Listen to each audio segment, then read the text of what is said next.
Before we get today's video started, I gotta remind you, hit that big red button right below you to stay in the know on everything Crimson Tide football all season long. I know we had our first video come out a couple days ago, first one in a while. I promise you we will get more content out there around the Crimson Tide. And hey, if you want more, hit that big red button. All you gotta do is subscribe to youtube.com/RollTideTV. And hey, the more subscribers we have, the more videos we will get out regarding Crimson Tide football.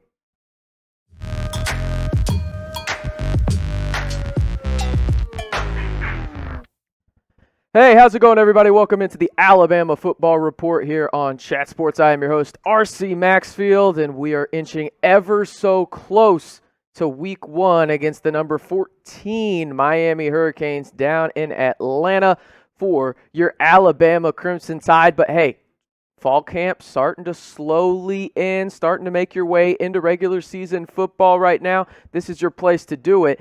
And hey, we're going to give you those latest position battles, this video, pertaining to the defense. So let's start with the first position battle on defense. It's going to be at cornerback, and I want to preface this. First and foremost, Alabama has a ton of talent at the DB position. I think we all know that, but when you lose a guy that goes in the top 10 and Patrick Surtain the second, well, you're going to need to replace them, and you have plenty of guys to do so. They just might not have the same amount of experience that you would like at the position, but you got one in Josh Jobe. Who's going to be opposite of him? Well, I think it's going to be Jayln Armour-Davis. You're looking at what he's done in his career. It really hasn't been much.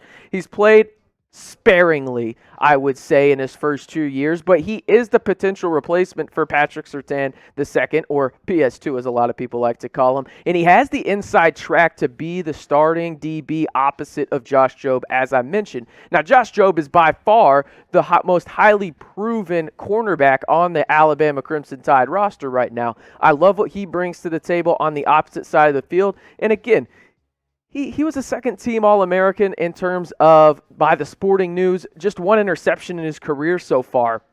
But you love what he brings to that opposite side of the field in terms of the experience because you lack some on the other side. And right, so as the DB group and the cornerback specifically move forward, they have a lot to prove, right? But the talent is there, obviously. We're talking about 4 or 5-star guys, but they just haven't had the opportunity because, well, there's been guys like Patrick Surtain in the secondary. So I look for Armour-Davis to really take that next step and become one of those lockdown guys opposite of Josh Jobe on the other side. It may take a couple weeks, but I do expect him to be a very valuable contributor to the Alabama secondary in 2021. The next position battle we have is, well, the other DB spot, the safety position, as, again, 4 5-star recruits back there, right, for Alabama. We know what they bring to the table, but I really, really like Demarcco Hellams. I really like what he brings to the table for the Alabama Crimson Tide. He played in 11 games in 2020, started both of the college football playoff games that Alabama had, and I think he could be that perfect complement opposite of Jordan Battle, who is a foregone conclusion to start at the other safety spot. I really like what he brings in terms of his ball skills. I also think that you can bring him down and kind of play that nickel hybrid role that you can rush the passer with, and I think you can do that with Jordan Battle as well.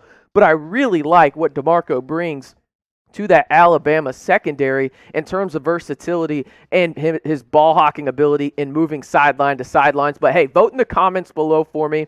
Will Hellams start at the opposite safety of Jordan Battle? Type Y for yes, type N for no. You know where I stand. I'm going to say yes on this one, and I think it probably creates one of the best safety duos in the SEC, let alone the entire country. But I really like the versatility those guys could bring because you look at what Hellams has done throughout fall camp. He by far has the inside track over the opposition in terms of position battles for him, right? He's done a great job in terms of experience, maybe not as much as you would want, but he's done a great job in those moments that he's played. And again, I think he would be the perfect complement to battles at the opposite safety spot. Last defensive battle we have right now is at the middle linebacker position. And when you think of Alabama defense, you probably think of those D linemen, but the linebackers need to get a lot of love too, as again, the talent is there, right? But you have to put them in opportunities to succeed and actually be on the field. And I think that's what we're going to have with Jalen Moody this year, who I think, I want to preface that again, I think will be the starting linebacker against Miami. And the reason I say I think, there's a guy we'll talk about here in just a second who I think could take quite a bit of snaps with him. But you're looking at what Moody has done in his time at Alabama, specifically last year. Played in 6 games in a COVID-shortened season. He's replacing Dylan Moses, who moved on to the NFL. But the linebacker position is absolutely loaded for the Crimson Tide this year. It's just really a question of who starts, because you have the talent there and you feel comfortable with it. It's really just who does Nick Saban want to roll with at this point. And I don't think you're going to trust anybody else more in football than Nick Saban when it comes to defense. The other guy in this competition with Moody is the Tennessee transfer. A lot of people up at Rocky Top not too happy about Henry Toto Tua transferring there. But he did go to Alabama now, and now he has the chance, Toto Tua does, to start in terms of being that middle linebacker for the Crimson Tide. And the thing is, with HTT right there, I'm going to call him that because I heard it on a video. I loved it myself. But I love what he brings to the table in terms of athleticism and going sideline to sideline, opposite of Moody, right? I think you're going to see a lot of both of them on the field at the same time.